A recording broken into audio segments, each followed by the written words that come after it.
Hi, my name is Reynold. In this video, share ko sa iyo 10 Canva shortcut na pwede mong gawin para mapabilis yung pagdidesign mo ng mga graphic design sa Canva. Thank you for watching. Kung first time mo dito sa channel na to, please subscribe to this channel and click mo na rin yung notification bell para ma-notify ka every time may mga in-upload ako mga bagong YouTube tutorial katulad nitong sa Canva, minsan sa mga software like STREAMYARD, Ecamm, RESTREAM, Builderall, Placeit at marami pang mga ibang mga software or website na sinishare akong tutorial dito sa channel na to. Anyway, this is the 10 Canva shortcut na pwede mong gawin para mapabilis yung trabaho mo or mapabilis yung pagdidesign mo dito sa Canva. MacBook Pro ang gamit ko. Pag Windows ang computer mo, replace mo lang ng instead of command, control. Yan. So sa MacBook, command, sa Windows, control. Pero anyway, Canva shortcut number 1, rectangle shortcut. So to create a rectangle shortcut, click mo lang yung R. Ayan. Pag click mo ng R, magbibigay na siya ng rectangle. So pwede mo na siyang i-adjust. Pwede mo siyang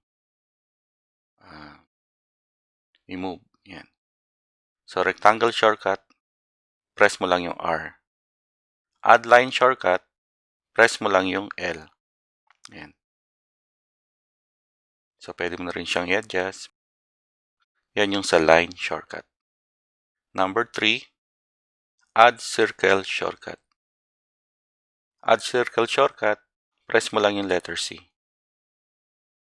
So pwede mo na rin siyang i-adjust, pwede mo siyang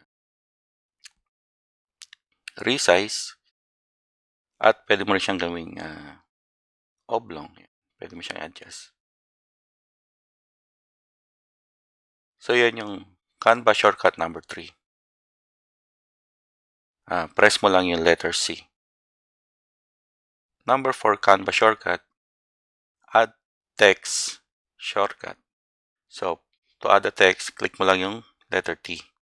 Ayan.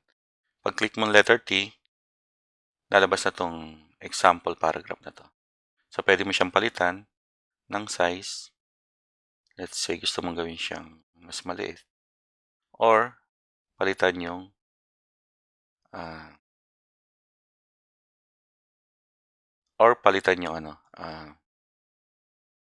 yung font.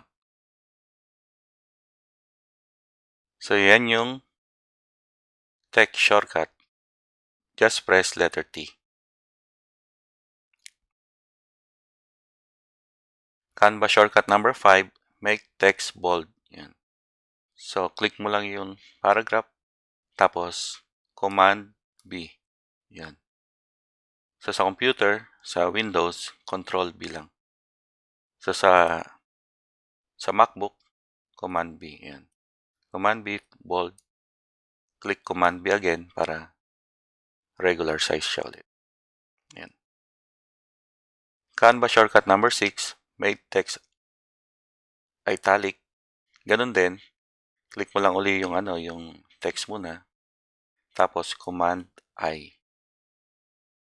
Command I para gawing italic yung text. Canva shortcut number 7, duplicate objects. Duplicate objects, click mo lang yung hold and click mo lang yung option sa MacBook. Tapos click mo yung object. Tapos i-drag mo lang. Magki-create na siya ng duplicate object.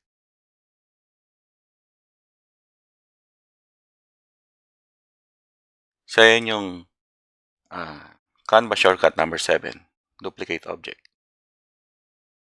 Hold mo lang yung option, alt option, tapos click mo yung object, tapos drag. Ayan. Canva shortcut number 8, select hidden elements. Press and hold command. Ayan. Pag na-click mo na yung nasa loob, pwede mo na siya i-drag. Select hidden element. Ayan.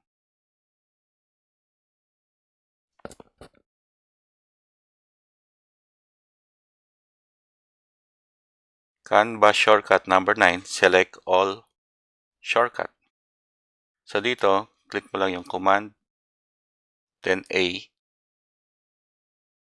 letter A. Ayan, masiselect all na siya. So dito, pwede mo na siyang i-move lahat or resize.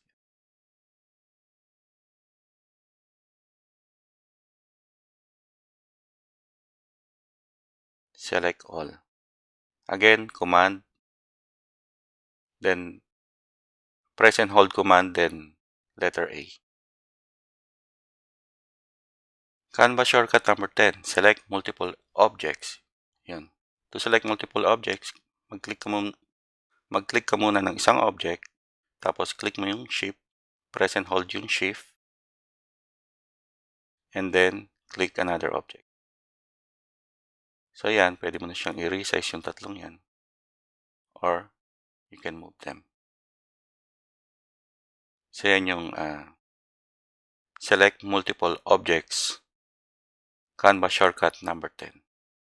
Again, thank you for watching. My name is Reynold, and kung first time mo dito sa channel na to, please subscribe to this channel. Click mo na rin notification bell para ma-notify ka every time may mga ina-upload ako mga ganitong video tutorial sa channel na to. Kung may question ka, lagay mo na lang dyan sa comment section. At kung nagustuhan mo itong video na to, click the thumbs up button, yung like button, kasi nakakatulong to para tumaas yung ranking ng channel at ng video dito kay YouTube. Again, thank you for watching, and I'll see you sa next video. Bye-bye!